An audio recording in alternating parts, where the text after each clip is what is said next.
जय राधा माधव जय कुंज बिहारी।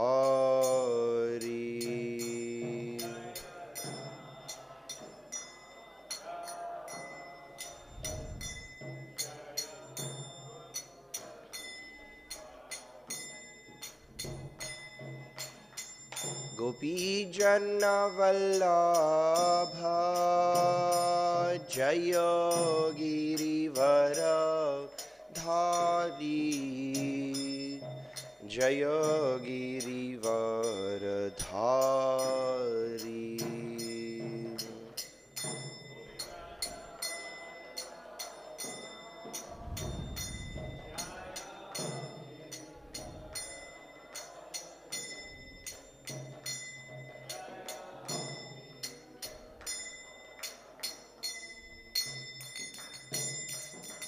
यशोदानंदन व्रज जन रंजन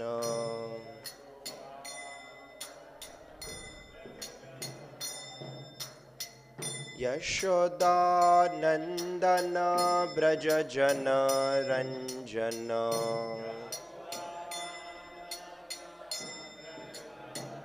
यमुना तीरावनचारी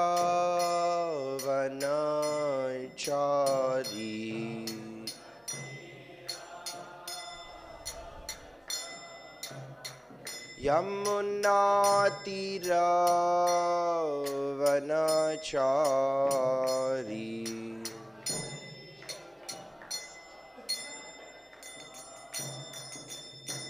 जय राधा माधव जय कुंज बिहारी।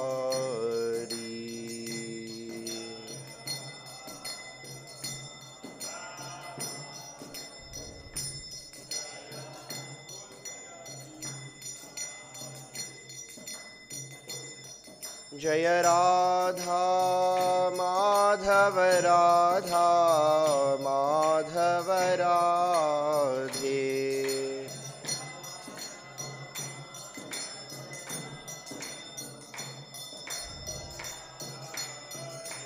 जय नरसिंहदेव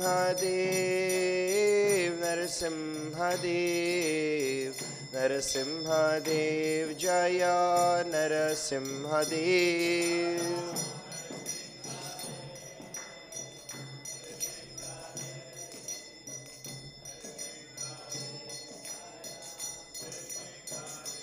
जय पंचतत्व जय पंचतत्व पंचतत्व जय पंचतत्व।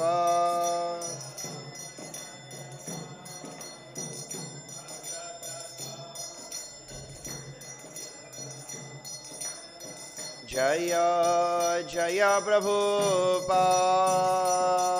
प्रभुपाद प्रभुपाद प्रभुपाद।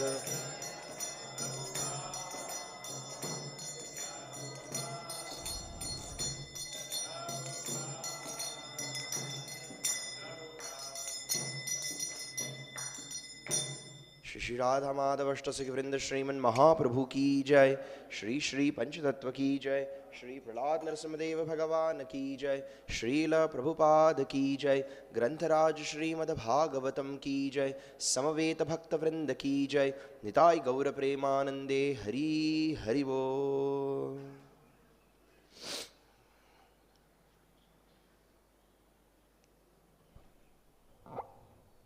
ओम नमो भगवते वासुदेवाय। ओम नमो भगवते वासुदेवाय। ओम नमो भगवते वासुदेवाय। So reading from Canto 2, Chapter 5, named The Cause of All Causes, Text 30.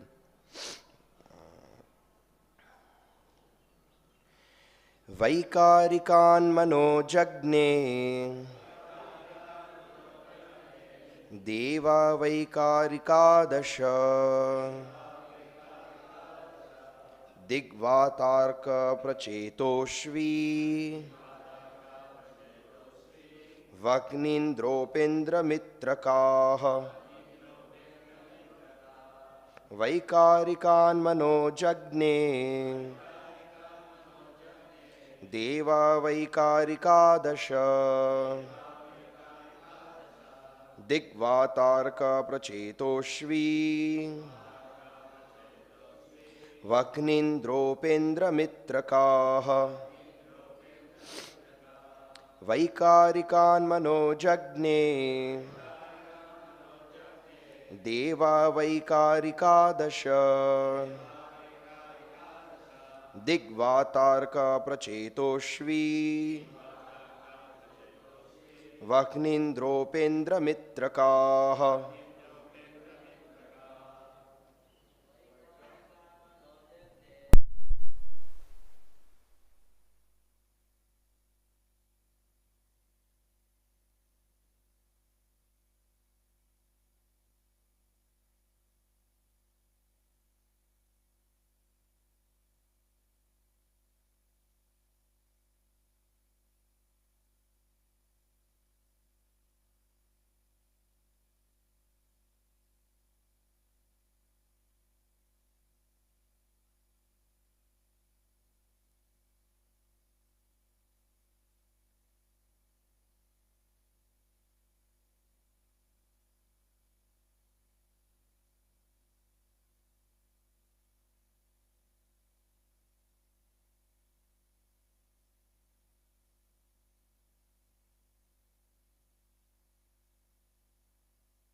Mataji's.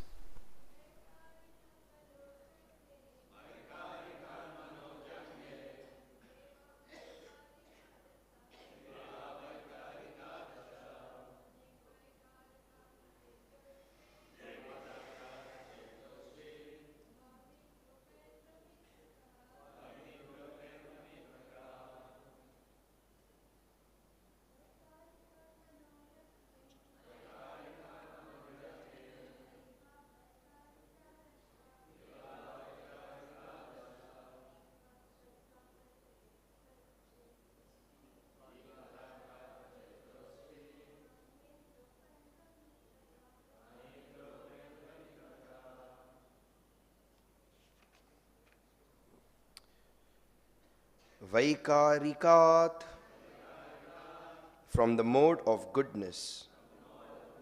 Manaḥ, the mind. Jajñe, generated. Devāḥ, demigods. Vaikārikāḥ, in the mode of goodness.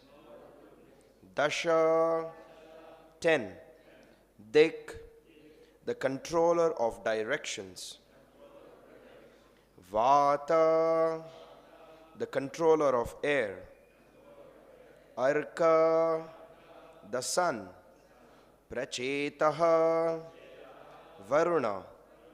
Aśvi, the Aśvinī-kumāras. Vahni, the fire god. Indra, the king of heaven. Upendra, the deity in heaven. Mitra, one of the 12 Ādityas. Kāḥ, Prajāpati Brahmā. Translation and purport by Srila Prabhupada. Translation. From the mode of goodness, the mind is generated and becomes manifest, as also the 10 demigods controlling the bodily movements. Such demigods are known as the controller of directions, the controller of air, the sun god, the father of Dakṣa Prajāpati, the Aśvinī-kumāras, the fire god, the king of heaven, the worshipable deity in heaven, the chief of the Ādityas, and Brahmaji, the Prajāpati, all come into existence. Purport. Vaikārikā is the neutral stage of creation, and Tejas is the initiative of creation, while Tamas is the full display of material creation under the spell of darkness of ignorance. Manufacture of the necessities of life in factories and workshops, excessively prominent in the age of Kali or in the age of machine, is the summit stage of the quality of darkness. Such manufacturing enterprises by human society are in the mode of darkness because, factually, there is no necessity for the commodities manufactured.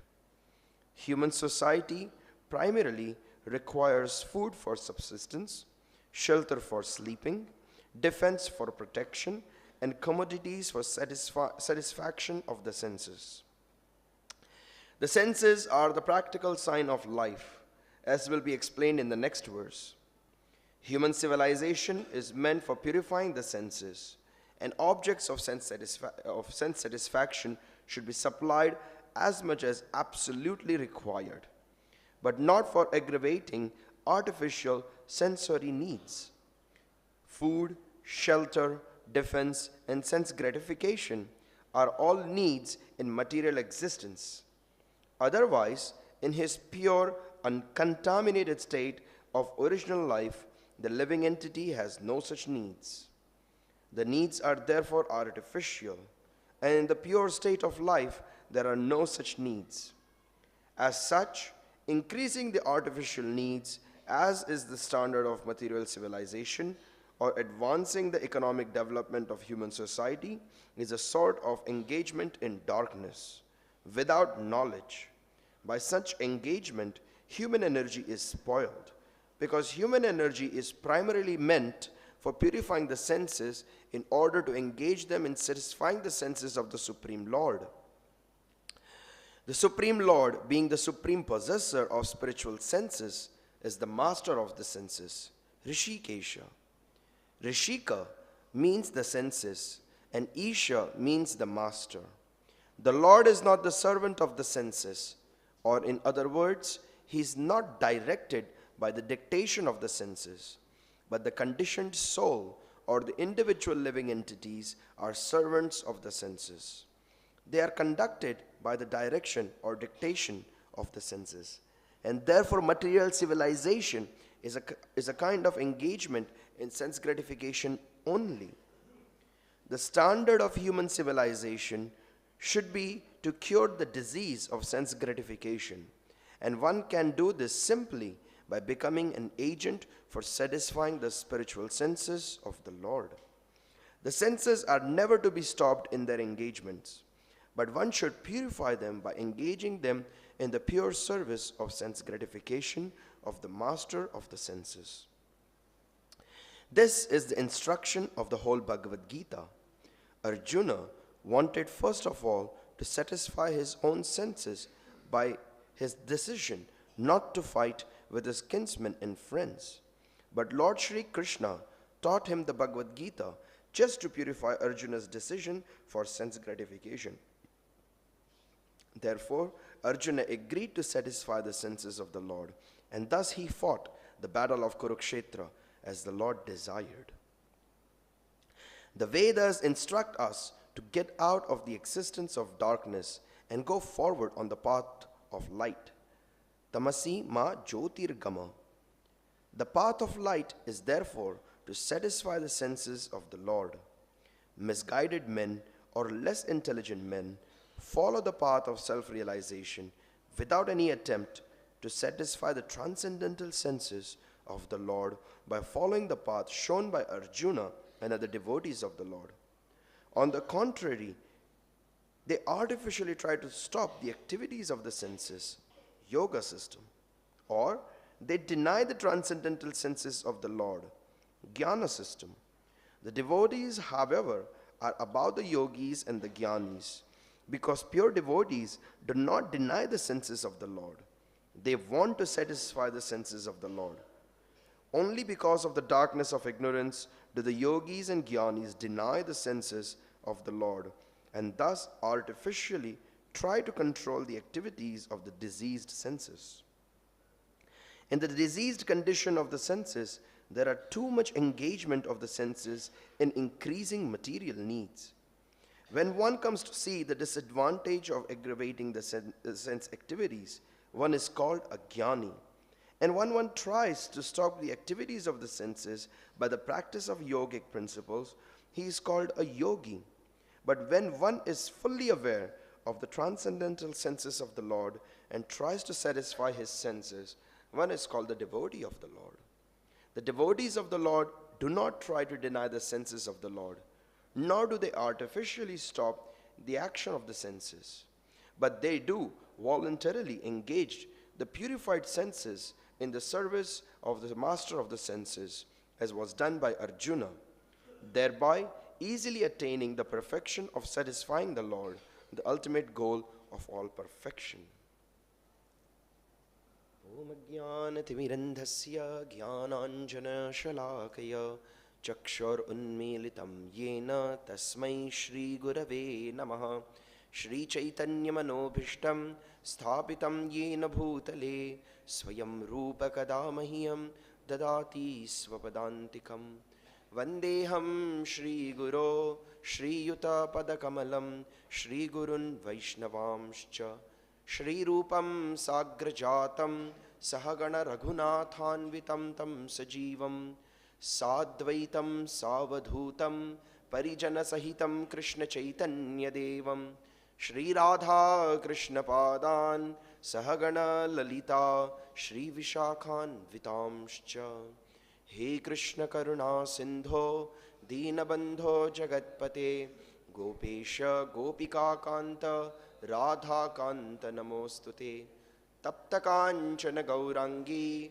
Radhe Vrindavaneshwari Vrishabhano Sute Devi Pranamami Hari Priye Vancha Kalpatarubhyascha Kripa Sindubhya Evacha Paritanam Pavanebhyo Vaishnavebhyo Namo Namaha Jaya Shri Krishna Chaitanya Prabho Nityananda Shri Advaita Gadadhara Shri Vasadi Gaura Bhakta Vrinda Hare Krishna Krishna Krishna Hare Hare Hare Rama Rama Rama Hare Hare Srila Prabhupada Ki Jai.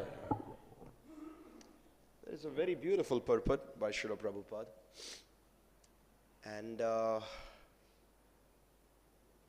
quite few new openings to understanding of the energies of the Lord. For example, when we think of the mode of goodness, mode of passion, mode of ignorance, we have one particular way of thinking. Mode of goodness is we all come for Mangala Arati, we chant our japa, we do different things, and it's all nice. Mode of passion is when we want to do very hard work, get something done, be proactive. That's generally considered as the mode of passion. And the mode of ignorance is just lie down, sleep, do no action.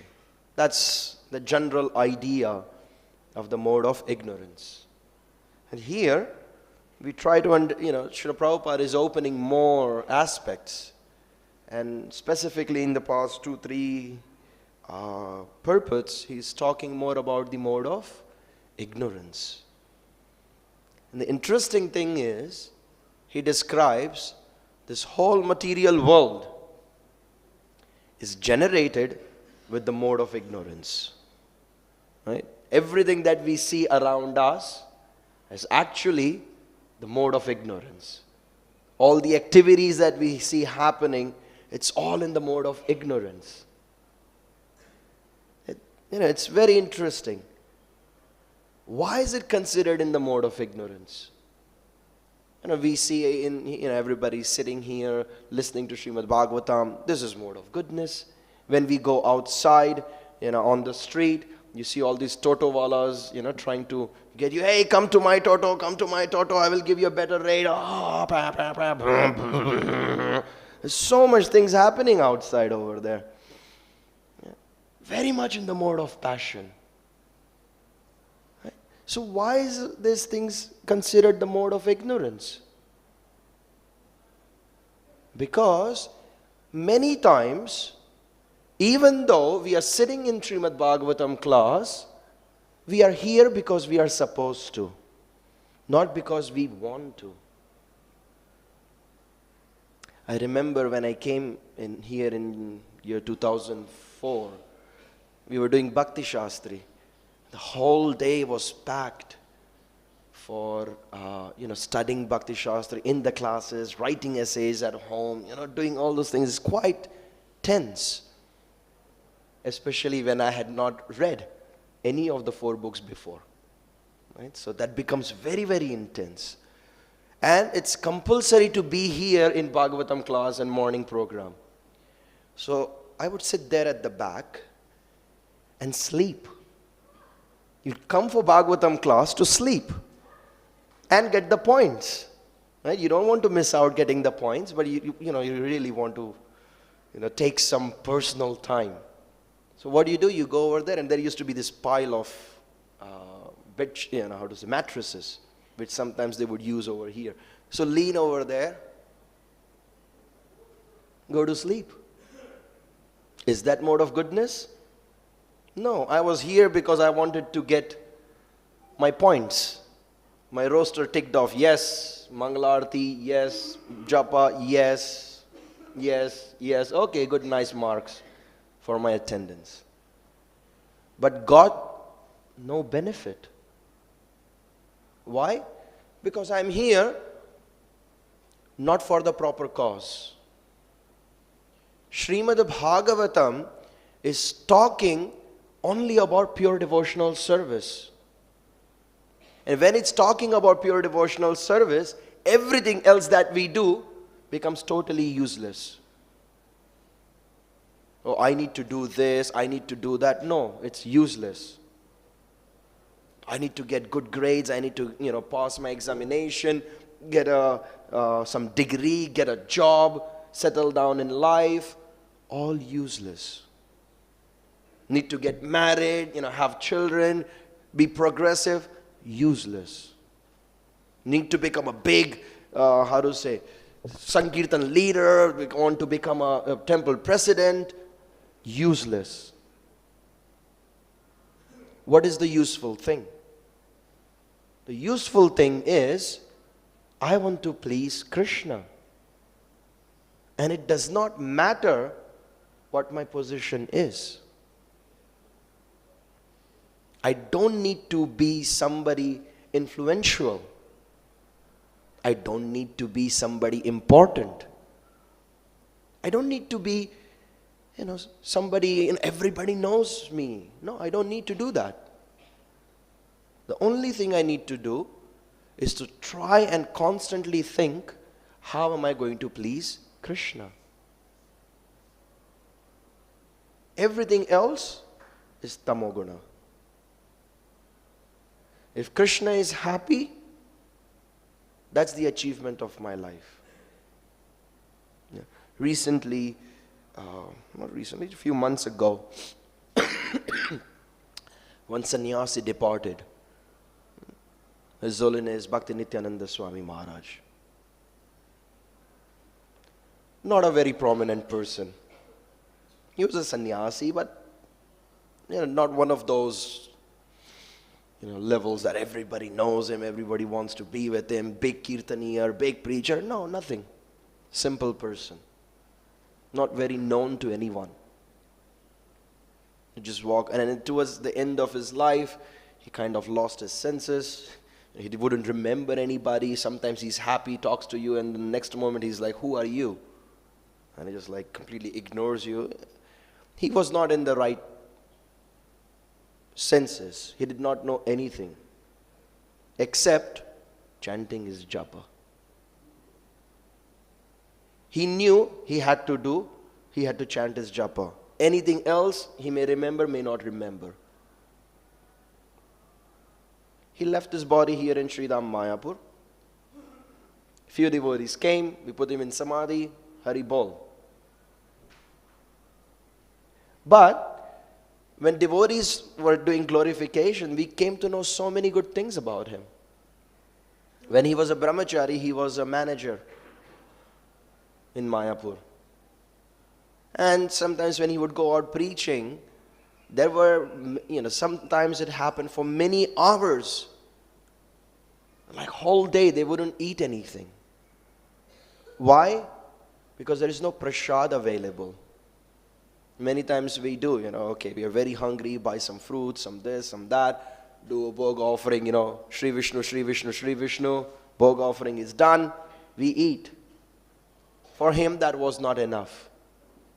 It had to be prasadam from the temple or from some devotee's house, which is actually offered to the Lord. Then he takes it. Otherwise he wouldn't. And many times it happened for a couple days, they didn't eat anything. And devotees who would travel with him was like, Prabhu, can you please, let's buy something. He says, no, that's not Mahaprasad.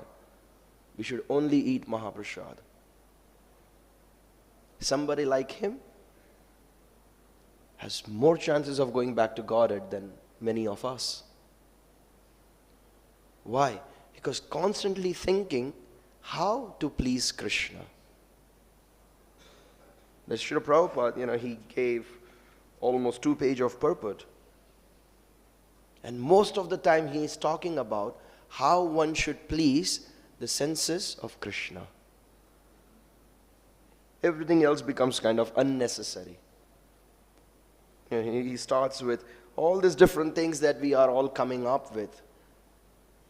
We want a nice smartphone, we have to have an Apple MacBook Pro, we need this particular kind of car. It's all unnecessary. This is all tamoguna, all mode of ignorance. Nothing important. Srila Prabhupada also many times he says, you can use the technology, but use it for serving Krishna. Then it's purified. Now, let's say we have this mic. We get the benefit of using the mic. Everybody can hear because of the speakers. Right? So, we get benefit of using the mic. The person who made the mic gets a benefit because it's being used in the service of the Lord. So the company gets the benefit. The person who actually, invented the mic gets the benefit because it's because of him that we are able to use it in Krishna's service. So everybody gets somewhat or other, some kind of benefit is being given to everyone. And then, by these kind of benefits, when it accumulates, it may happen that the person, who invented the mic may say the word Krishna. Why? Because the word Krishna is not so easily coming out of people's mouth.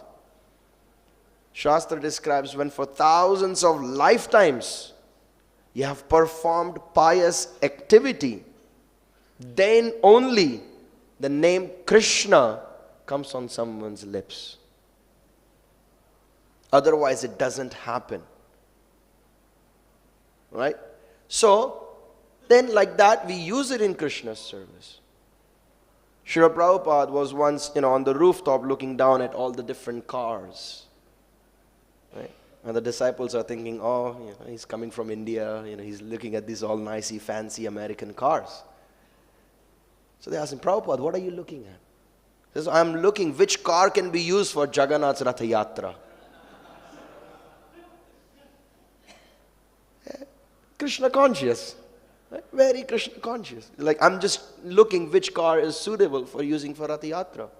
And there is this picture, I think there is I don't remember the name of the car, but it's a flatbed with Jagannath, Baladev, Subhadra on the 3 sides facing outside. Right? On in 3 different directions. And the car is being taken down the road as Jagannath's Ratha Yatra. Whoever thought in America you can have a grand procession like this, with some people beating on the drum, singing, jumping up and down. And it's perfectly fine. Everybody appreciates it. Nobody comes down with a gun pointing at your head like, what are you doing? Get out of here. You're blocking the traffic. Right? If you think like that, when one Rath Yatra goes down the road, so much trouble. Traffic jam, people are honking. It disturbs all these different people because of the sound system. Sometimes schools are there, kids are getting disturbed, blah, blah, blah, blah, blah. So many things, so many problems. You have to get all this permissions. And then somebody gets annoyed, so they will say something, throw something at you. But it's all perfectly fine. Why? Because we want to serve Krishna. And all the arrangements are peacefully made. It happens. And it happens every year. Nobody complains. In Malaysia, I think they have like 13 or 15 Rath Yatras a year. Sorry? 30 something Rath Yatras a year. Haribo. And it's not a big country, it's a pretty small country. On top of it, it's a Muslim country. But they have 30 something Rath Yatras a year. Why? Because devotees are wanting to please Krishna. That's why Krishna lets it happen. Yes. And nobody minds. Even if somebody minds, they can't complain. Right? So, every time we are thinking, how can I please Krishna? What can I do today that is going to please Krishna?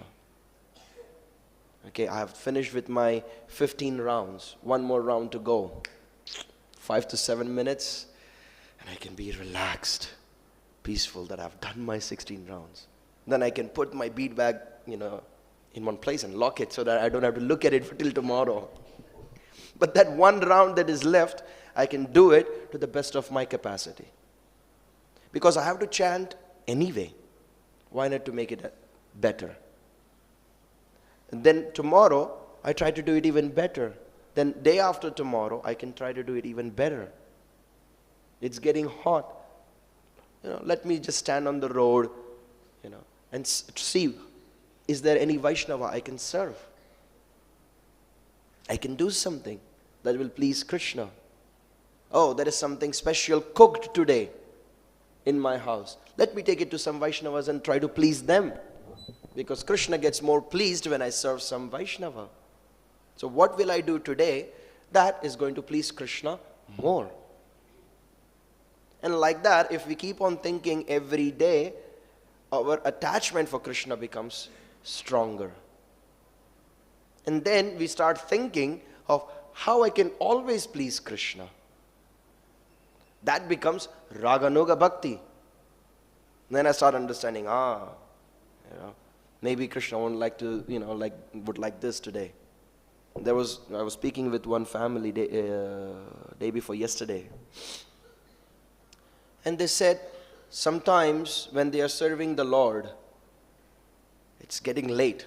They need to go to, do their service and, cook breakfast because the husband has to go for his job, and this Mataji is trying to serve.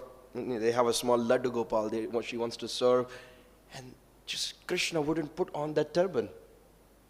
She puts it on like bloop, goes off, puts it on, brings a bhoga plate, falls off, the mala falls off, and then she's like, okay, Krishna, stop it. And then she goes again, and then it falls off again. And then she's like, okay, I understand. You don't like these clothes. So then she will go put the plate aside, dress him in a different clothes, different way, one time putting, nicely set up. And then they notice that there is a smile on the Lord. Right? The deities sometimes are smiling, sometimes are grumpy, sometimes they are angry. You see that on the face of the Lord. Right? How does that happen? Because every day, the way how you serve the Lord, the Krishna reciprocates. Sometimes he's very, very happy. Sometimes he's looking at you like, what have you done to me? But that's the Lord interacting with you. Why? Because you are trying in some capacity to serve Him. And Krishna says, the way how you try to approach me, I reciprocate. If you want to come to me as a friend, I reciprocate with you as a friend. If you approach me as an enemy, I reciprocate with you as an enemy. If you come to me as a lover, I reciprocate with you as a lover.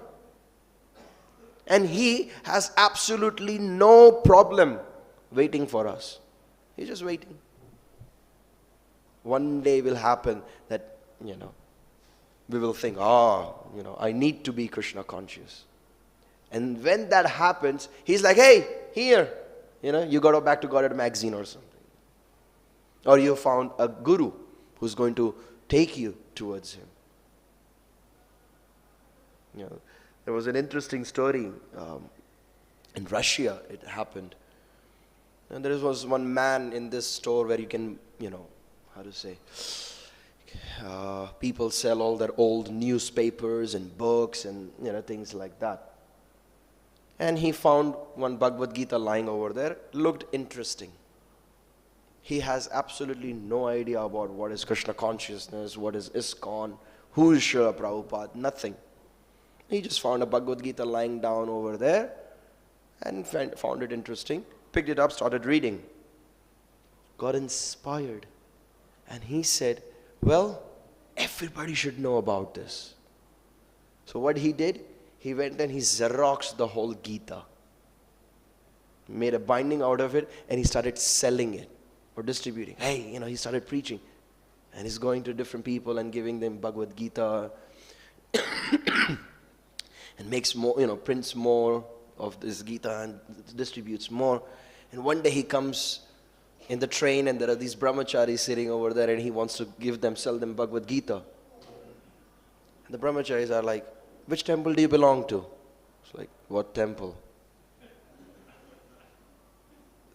You're not an ISKCON devotee? What ISKCON? They're like, then why are you distributing this book? It's the best book I have found in my life. It will change your life too. Like, you should have it. It's like, hey, come. There is much more to this book than what you think. And then he was taken to the temple, and then he was like, wow, I just found the tip of the iceberg, and now I see what's the whole thing. And that was the reason Srila Prabhupada, he put BBD separate from ISKCON. He says, if something may happen, ISKCON may close down, but BBD should not. BBD should run. Because somebody will find this book somewhere and they can restart the whole movement. And it happened already. This person, he wanted to have it. He wanted to preach. So like that, thinking of not about this mode of ignorance. Let me get this, let me get that. I will be happy if I get this. I will be happier with that. We should think, how can I please Krishna? And when we do that, automatically we become happy. Actually, when you serve someone, you get more pleasure than being served by someone. Right? Because when you are, just if we take it on a material platform, a person who wants to serve you can serve you in so many different ways. There is this pastime of Sri Hanuman. When Lord Ramchandra came back from killing Ravana, they are the whole family is there together in Ayodhya. Sri Hanuman is doing all the services, everything. And the other three brothers, they are thinking, this is too much, we get to do nothing. Because when we think I should do this, Sri Hanuman has already done it. So they all made, how this thing is called, a union, right? So the three brothers and Sita Devi, they made a union that we will divide the services. We will, this is my service, this is my service, this is my service, this is my service. And we'll tell Hanuman, Hanuman, don't touch these services. Okay, and we will serve Lord like that. So they made a union like that. And next day they call Sri Hanuman. He says, okay, Hanuman, the services are divided. So he's doing this, he's doing that, he's doing that, he's doing that. And everything that could be done for Lord Ramachandra was taken over by these 4 people. Every single thing. There is nothing left. And Sri Hanuman is like, what am I supposed to do? He's like, no, look, you have been doing all the services for many years now. So take rest. Be peaceful. We will take care of all the services. And he's like, I need something. I need to do something. Okay, give me one seva. What? Is when Lord Ramchandra is yawning, when he's yawning, I will flip my fingers at his mouth. Okay? Have it. That's your seva. Who thought about that? Could be a service. When somebody is yawning, you either cover your mouth or flip your fingers. Right? Says, I will flip the fingers when he's yawning. Okay, fine. So now Lord Ramchandra is there in the court. He's doing all his work. And people, different kings are coming to see him, and time to time. And Hanuman is just sitting there like that. Without blinking his eyes. And he's just looking like that. What if I blink and Lord Ramchandra will yawn? I will lose my opportunity to do seva. So he's not blinking, he's looking at it. Can you imagine what it must feel? That there is some guy just looking at you, staring at you like that whole time. So Lord Ramchandra knows, the behind story. So time to time, and Hanuman goes, yes, I can flip. He becomes happy. And all the people in the court, they're thinking, this is strange, like nowadays Lord Ramchandra starts yawning, in public like that. It's getting strange, and it's quite often. So they're like, what's happening? You see this monkey sitting here? He needs some seva, so Lord Ramchandra is giving to him. Okay. So then Lord Ramchandra, he finishes all his work, he meets everyone, he's taking prasadam. At night now he's going into his bedroom to sleep. And all this time, Hanuman is always walking backwards, looking at Lord Ramchandra's face. Okay? So at night, now Lord Ramchandra is there, Sita Devi is there, and Hanuman is there also. And Sita Devi is saying, okay, Hanuman, time to go home. He said, no, what if he yawns? I'm not going to go. It's like, look, now he has done all his work, now it's private time with me. No, what if he yawns? Hanuman, you have to understand, we are grihasthas, we need personal time. Go. What if he yawns? Okay, sit there. They'll lie down, go to sleep, and Hanuman is standing like that, looking at Lord Ramchandra's face. What if he yawns while he's sleeping? Sita Devi is like, this is too much. Hanuman, just go in the next door and just sit outside. Okay, ma, whatever you say, I'll do. Now he's there outside, but when he yawns, he will hear him. So when he will yawn, he will go flip his fingers. So he's waiting outside over there. Sita Devi knows this, okay, whatever. He's a monkey, what can you do? Sitting there. Now, Lord Ramchandra lied down, Sita Devi is massaging his feet, and fanning him, doing all the different services that would be required to Lord Ramachandra. And at one point, Lord Ramchandra became senseless. All the bodily movements stopped. His breathing stopped, and his mouth opened. And this is a freak out. What happened? Sita Devi is trying to rub his palm, rub the sole of his feet. Absolutely no movement. So she immediately calls for the brothers to come. Brothers, they come, they try to do. No movement. Everything is still. The doctor is called. He checks the pulse. There is no pulse. People are scared. The whole, all the close people, the relatives, everybody came. And Lord Ramchandra is just unconscious with his mouth open, lying down, senseless. people started crying. And Hanuman is thinking, what happened? And he runs inside and he sees Lord Ramchandra with an open mouth. Senseless. And he goes and he flips his finger. And Lord Ramchandra closes his mouth, continued sleeping. Why? Because he knew that Hanuman is waiting and he wants seva. So he has to give him that seva. So he did this whole pastime. When the whole family saw this, they're like, okay, that's it. We give up. Hanuman, you can have all your services back. We will just do whatever, we can something. Hanuman was so happy. Why? Ye yatha mam prapadyante tams tathaiva bhajamyam. As you worship me, so I will reciprocate. Sri Hanuman is waiting for the moment to do some kind of service. Ramchandra is creating it for him. Right? That's why in the process of dasyam, he is the topmost. There is no servant better than Sri Hanuman.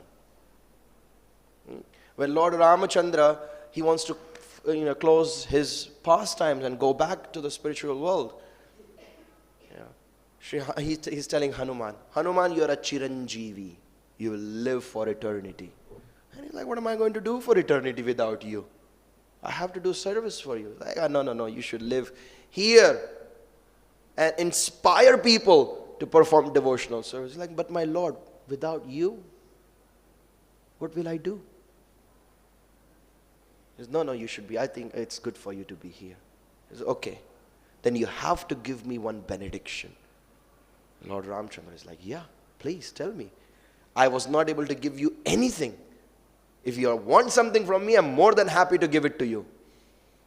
Sri Hanuman says, anywhere in the entire universe, somebody, if they say Ram, I must be present over there. I must be there. And Lord Ramchandra is thinking, okay, this is interesting. And Sita Devi was like, yeah, give it to him. Give him this blessing. It's such a nice one. Give it to him. And Lord Ramchandra is saying, do you know what he's asking for it? He's asking for unlimited forms. Unlimited forms. Anywhere, anyone will say Ram, he has to be there. Unlimited forms he's asking for. And Sita Devi says, is that impossible for you? You can do that for him. And Lord Ramchandra is like, okay, have it. Anywhere, anybody is saying any kind of Ramakatha, Lord Hanuman is present over there. In some form or other. He's there. That is his level of dedication, his service. He wants to please. Right? One day he's seeing Sita Devi putting some kumkum, in her simanta. He's like, what are you doing?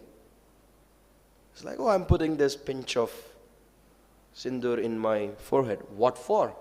Like that, Lord Ramchandra becomes very happy. Oh, is it? Okay. Next, then in the court, Lord Ramchandra is sitting and there is Hanuman, fully red. Full kumkum all over his body. I was like, this is a strange form. Why did you do that? He says, if you become happy with Sita Devi putting this much kumkum just over here, how much happy you will become if my whole body is red with kumkum? So you will become very happy. If we do something like that, people say, you're stupid. What a crazy fellow. He doesn't care. He doesn't care what the people will say, what the world will say. For him it's, Ramchandra will be happy. Right? I'm a monkey. What do I care what humans think about me? Ramchandra will be happy. Absolutely no desire for anything. Right? And how powerful is he? He can take the sun and put it in his mouth. The thunderbolt can hit him and he feels just a little unconscious. When he's only 5 years old, the thunderbolt hit him. Right? He just felt a little unconscious. Such a powerful personality. But he's constantly wanting to do seva. On contrary, for us, if we get little bit power, we think how to use it and let everybody know that I have that power. Right? The Toto rickshaw wala outside, if he can feel that he can overpower you with anything and yell at you, he will do it. You would do the same thing back because you feel you're powerful. But what does Hanuman does? He will go and kick Ravana on the face because that is going to please Lord Ramachandra. And Ravana is the most powerful person in the universe. I think there is a pastime when he even passed water in Ravana's mouth. He went and insulted him. Like, I think either Hanuman or Angada, one of the two, they passed water in his mouth. Why? Because it's going to please Lord Ramachandra. We don't care about anything else. So that is the service. This is what Srila Prabhupada is talking about. Everything else, we need to eat, we need to sleep, we need to protect ourselves. This is all is there. That we should accept all these things only to the limit that it is utmost necessary. It doesn't even say necessary. It says utmost necessary. So only that much which is required. More than that is more of ignorance. It's unnecessary. And that involves the whole world. If I can rather please Krishna than to do something else, I should be pleasing Krishna. And Bhagavatam is talking about it in the 2nd canto. That you do everything only and only for the pleasure of Krishna.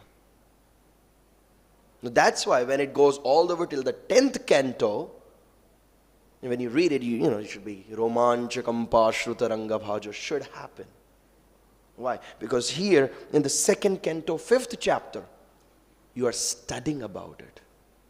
Not reading, you are studying about it. And then we try to follow that in our life. So we should think, today, how am I going to please Krishna more than yesterday? What will I do today that will pleasure him more? What can I cook for him today that is going to be pleasing for him? How can I serve the devotees in more so that Krishna is going to be happy? Like that, then we have successfully understood today's purport by Srila Prabhupada. We will, okay, so last point, it says, if we don't do that, if we are not involved in serving the senses of the Lord, we start thinking,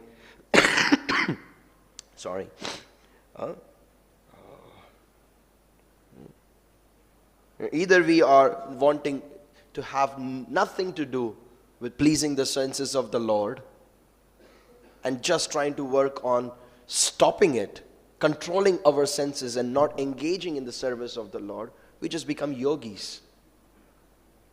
Right? And even that is useless. Nowadays, yoga is a big thing. Right? Everybody wants to get into yoga, fitness of the body. But what does proper yoga mean? Yoga means to connect yourself to Krishna. All the different positions, the yogic postures, they are only meant so that, you keep yourself fit, healthy, strong. But it doesn't connect you to Krishna unless and until you put your mind into it. So engaging the senses in serving Krishna, that is the proper yoga. Srila Prabhupada calls it as the bhakti yoga. You're connecting yourself to the Lord. Or you just talk about these kind of stuff and become a jnani. The Jnanis, they'd say, oh, the Lord does not have senses. He's just light. Right? No, that's just Jnanis. But devotees, they go beyond, Srila Prabhupada is saying. The devotees of the Lord do not try to deny the senses of the Lord, nor do they artificially stop the action of the senses, but they do voluntarily engage the purified senses in the service of the master of the senses, as was done by Arjuna. The example of Arjuna is such a perfect example. He said, I don't want to kill anybody, I will just go become a sannyasi. What's there to please his senses if he's a sannyasi? Sannyasi means he has, given up sense gratification.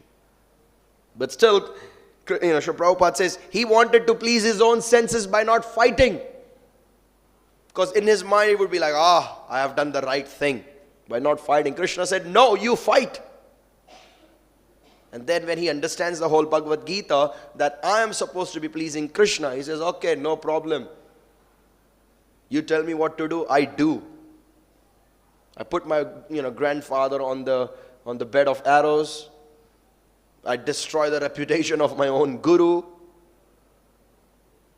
Right? I kill my own brother. No problem. So, morally, this is all wrong. How can you do that? How can you be there for, kill your own brother just for property? It's inappropriate. Work something out. Go to the court. You can't kill him. It's wrong. Krishna said, kill him. Yes, sir. Shot an arrow, chopped his head off. Right? Why? Krishna told me to. His service. Yeah. And thereby easily attaining the perfection of satisfying the Lord, the ultimate goal of all perfections. You want to be perfect? This is the ultimate goal of all perfections. That Krishna is pleased by you. You have done something to please him. We'll end here. Anybody has any comments or questions? Yes, Prabhu.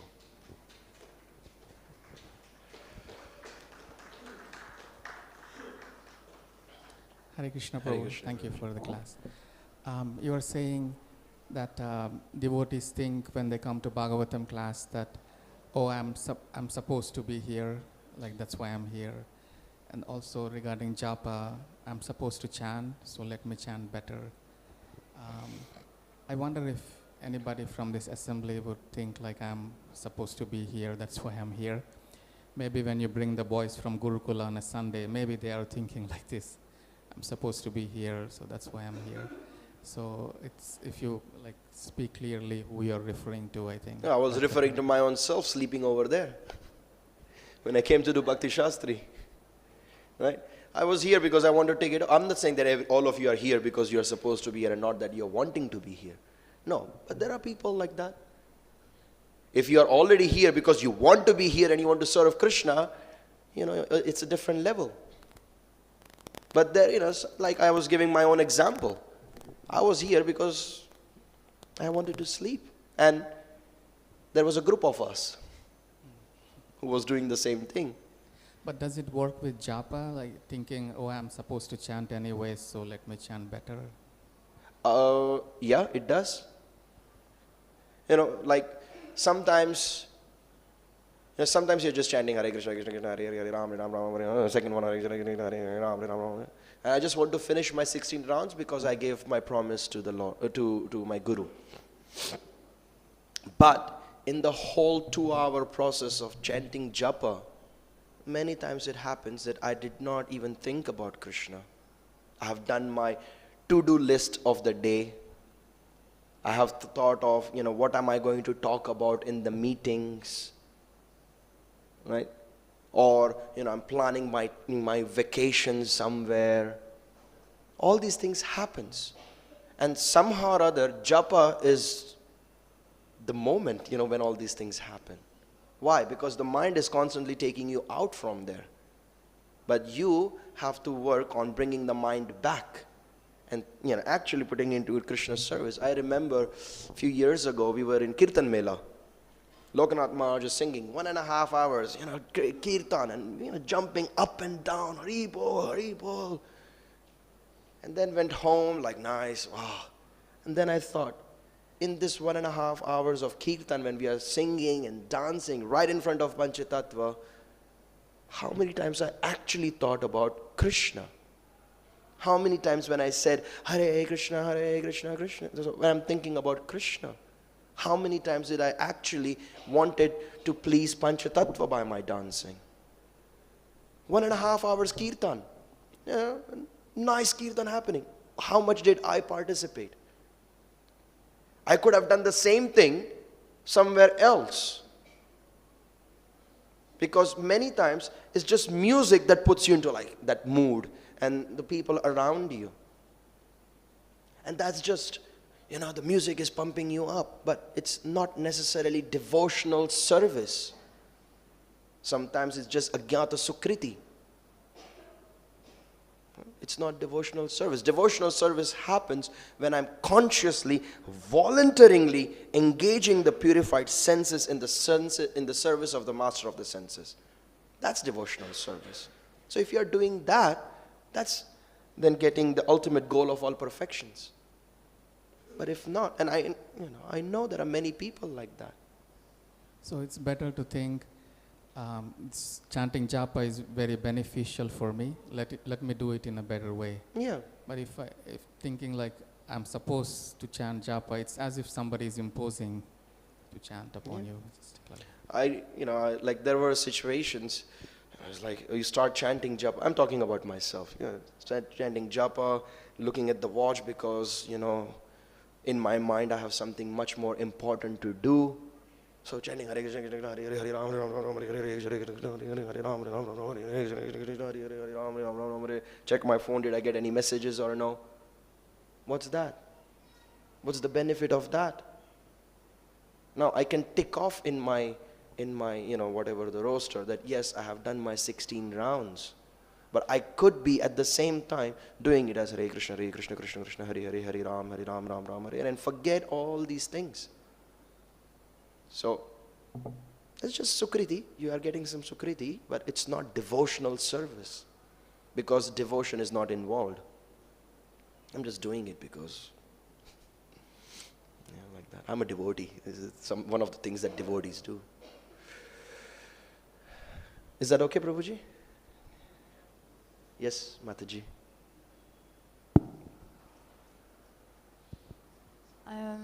So Prabhu, I'm just wondering that about the Srimad Bhagavatam classes.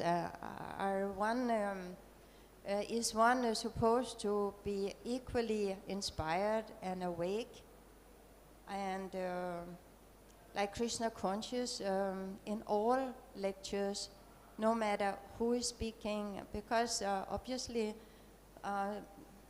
At least for me, it is a very different the way I engage my mind and my senses and think about Krishna according to who is speaking. So how is that? Sorry, I didn't understand, Mataji. Like we are supposed to be awake, yes, and Krishna conscious, and not sleep like you said, yes, in the example. But for me, it's much more easy to be awake and conscious in certain Bhagavatam classes according to the lecture. Right. So in certain Bhagavatam classes we are more awake, some Bhagavatam class less awake, some Bhagavatam class sleeping, according to how the person who is speaking. We have an example, I think, Jananivas Prabhu. He would come here for every Bhagavatam class, no matter what.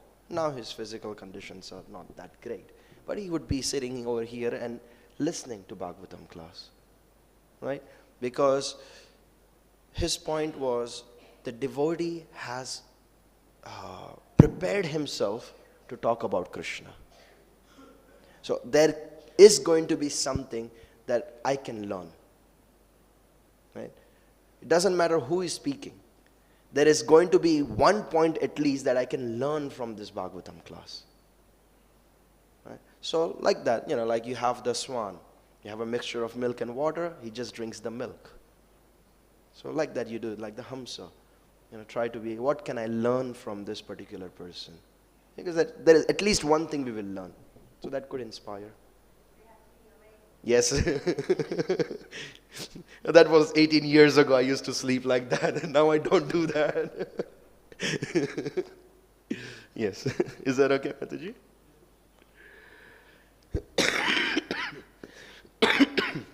Sorry. Hare Krishna Prabhu, Dandavat Pranam. Prabhu, generally the qualified Brahmanas worship the Vishnu Tattvas represented by Salagrama Sila. What is really Salagrama Sila, Prabhu? How to, generally where it is available? How the Salagrama Sila is taken into such importance? Okay.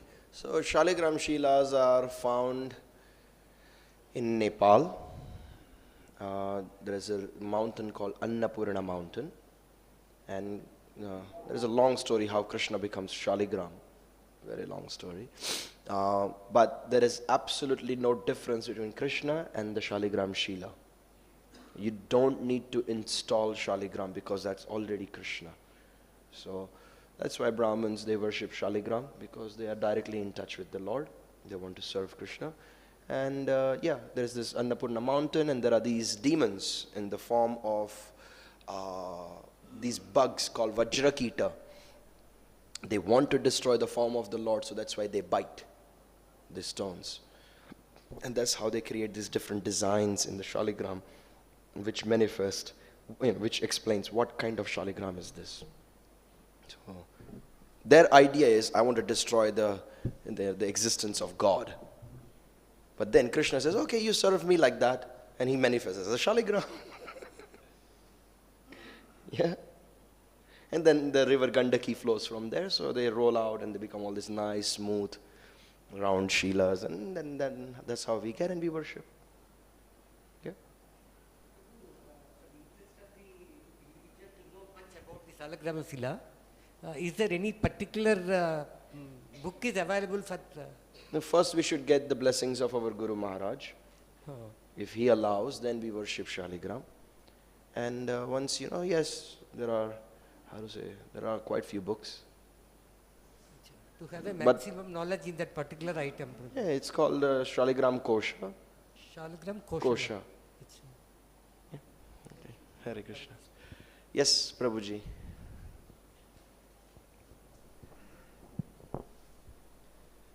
Hare Krishna, thank you very much for your class. I feel very inspired. It's excellent. So you were talking about Hanuman doing a wonderful service to Lord Ram. It's so nice. Really enjoy that. So the question is, so we aim to please Lord Krishna, the sense of Lord Krishna. Sometimes we do service within our group. We try to do the best, try to explain devotees how to do the service the best. Sometimes there is differences, arguments, but we aim to please Krishna. How is these things happen that within our own group of devotees have these arguments when we all have the same aim to please Krishna? Yeah. So why there is difference of opinions in serving Krishna when we all want to serve Krishna? Because there is something called false ego. I want to serve Krishna in my way, and my way is the best way. So I'm not thinking that Krishna is the center. I'm thinking I am the center. So as long as we keep on thinking that I am the center and I know the best way of pleasing the Lord, then there will be differences of opinions. Yeah, there is a beautiful pastime of Sri Chaitanya Mahaprabhu cleaning the Gundicha temple. And if he wants a broom, if he wants some water, he wants a rag, he just says, Krishna, Krishna, or Hare Krishna. And the devotees, they know exactly what he wants. And not just him, all the devotees were doing the same thing. So they know what they want. Why? Because There is no space for false ego over there. Their point is, Jagannath is coming here tomorrow, let's do this service, let's clean this place. So just by saying Hare Krishna, they know exactly what to bring. So that's why there is no difference of opinions. But when we start thinking, okay, this is how we should serve Krishna, and somebody like, no, this is how I will do it. So that brings in the differences. So we should just give up our ego and work together. Yeah.